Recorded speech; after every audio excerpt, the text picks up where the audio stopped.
మంగంపేట గ్రామం నుంచి మాట్లాడుతున్నాను నేను. మా కాపల్లి మాకు ఆధారం అనేది ఏదో తోటల్లో ఉన్నాము, ఏదో ఒక న్యాయం చేసుకొని ఇక్కడ ఆధారం తీసుకున్నాము, పని బాట చేసుకునే వాళ్ళం. మాకు జీతాలు బాతాలు ఏమీ లేవు, మాకు ఎక్కడ ఎటువంటి లేదు ఆధారము. కూలి చేసుకుంటే తినాలి, లేకపోతే కడుపులు కాల్చుకోవాలి. మాది ఇది పరిస్థితి సార్. మాకు ఏ న్యాయం జరగలేదు ఇక్కడ. మాకు ఇక్కడ పట్టించుకోలేదు. మమ్మల్ని ఏ ప్రభుత్వం పట్టించుకోలేదు ఇంతవరకు. మమ్మల్ని ఇట్లా ఎవరు చూడలేదు. మేము ఇక్కడనే 30 ఏళ్ళ నుంచి ఇక్కడనే ఉన్నాం, కానీ ప్రతి ఒక్కదానికి సాయం అందరికీ ముండాలకే జరుగుతుంది, కానీ మా పేదోళ్ళని ఎవరు చూడలేదు సార్. మా ప్రభుత్వం గురించే రాలే మా కాడికి. ఈ సాయం చేస్తామని ఎవరు మా కాడికి రాలేదు సార్. మేము ఇక్కడే ఉండి ఇక్కడే కూలు 4 చేసుకుంటా బిడ్డల్ని జీవా బుట్టు ఇక్కడే మేపుకొని ఏదైనా ఉంటే పని ఉంటే పోవాలి, లేకపోతే కడుపులు మార్చుకొని జీవా బుట్ట చేసుకుంటున్నాం సార్. ఇక్కడే ఆధారం చేసుకున్నాం. మేము ఇక్కడే 20-30 ఏళ్ళ నుంచి ఇక్కడే ఉన్నాం.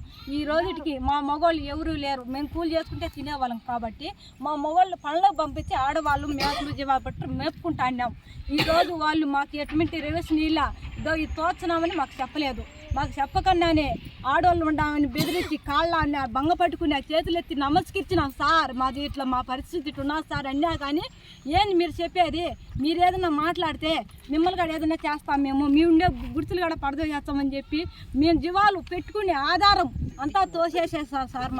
మా ఆధారం లేకుండా మా బిడ్డల పరిస్థితి ఏంది? మా బిడ్డలు చిన్న బిడ్డలు ఉన్నారు చూడండి సార్. మాకు ఏమన్యాయమో చూడండి సార్. మాకు ప్రభుత్వం ఏం చేస్తారు సార్? మాకు న్యాయం ఏ దేవుడు వచ్చి కాపాడతాడని మేము అనుకున్నాం, కానీ ఈ పొద్దుటికి ఆ దేవుడు మాకు కరుణిస్తాడో కరుణీయడో మాకు తెలియదు. కానీ ఈ పొద్దు మాత్రము మా ప్రభుత్వం గుండా నేను మాట్లాడాలని అనుకున్నా. మా కడుపులో బాధ ఎంత ఉన్నదంటే అంత బాధ ఉండాలి సార్.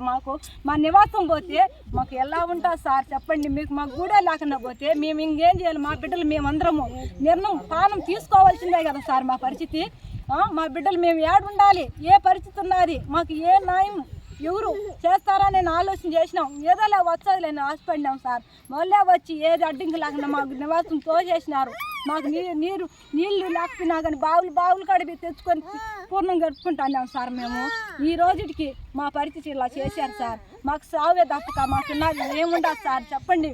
మా పిల్లలు ఎంత ఈ మైలు వస్తాను సార్. ఈ మాటలని ఏపించాలి కూడా మేము ఇంతకుముందు ఇచ్చాము. న్యాయం చేస్తారని అది ఈ న్యాయం చేశారు సార్. మమ్మల్ని ఇంత అన్యాయం చేశారు సార్. వాళ్ళు మమ్మల్ని న్యాయం చేస్తాను. ఏం న్యాయం చేసినారు చూడండి సార్. ఇలా తోసేసి ఇలా చేస్తే మా జీవాలు ఏంది, మేమేంది, మా బిడ్డలు ఏంది, ఎలా బతకాలి సార్ మేము? మాకు ఏముండదు? మా బిడ్డలు మేము అంత అన్యాయం అదేదో తోసేది దాని కింద మమ్మల్ని తోసేసి తింటే పిల్లాదుగా పోయింది కదా సార్. మేము ఎందుకు సార్ మమ్మల్ని ఇంత అన్యాయం చేసినారు వాళ్ళు? ఏంటి సార్ ఇలాగా? వాళ్ళం ఇష్టం కాకపోతే ఇన్ని సంవత్సరాల నుంచి ఇక్కడ ఉన్నా కానీ 5-6 మాటలు ఏపీఎన్స్లో లెటర్లు ఇచ్చినాం. మా గురించి ఎవరు పట్టించుకోవాలా. కాకపోతే ఏమిటంటే మాకు న్యాయం చేస్తారని చెప్పిన పరిస్థితితోనే ఇన్ని కాలాలు ఇన్ని జీవనాహారం ఉన్నాం. కానీ ఈ రోజుకి మేము లేని చూసేసి పోలీసు వాళ్ళు వచ్చేసి మిషన్ పెట్టి మిషన్తో తోపిచ్చేసినారు. మాకు ఏదైనా మాకు పరిష్కారం చేస్తారని చెప్పిన న్యాయంతో మేము మీకు హెచ్చరిక చేసుకుంటున్నాం. ఇక్కడ ఉన్నా కానీ మాకు ఏదైనా న్యాయం చేస్తారనే పరిస్థితి ఉన్నామే, కానీ మాకు న్యాయమే జరగాలి. 3 రోజులకు న్యాయం జరిగింది కదా, మాకు ఎందుకు న్యాయం చేయలేదు?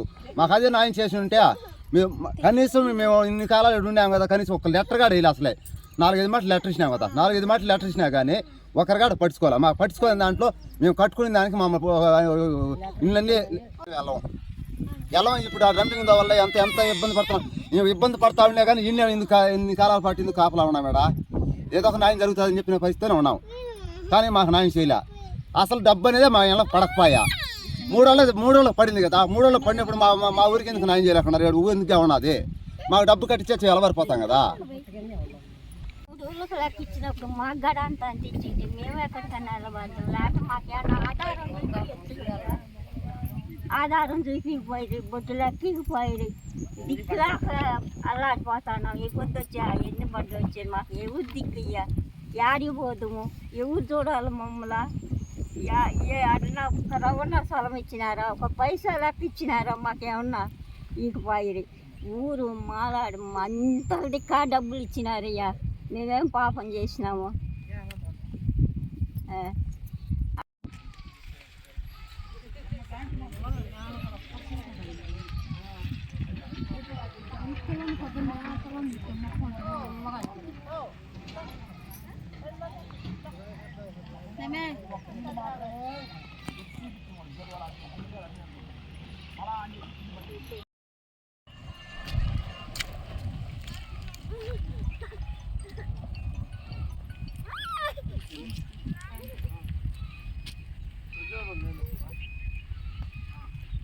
అదే లారీ ఎత్తుతా వస్తుంది దుమ్ము అది ఆవాలు మూలు ఎత్తినాయి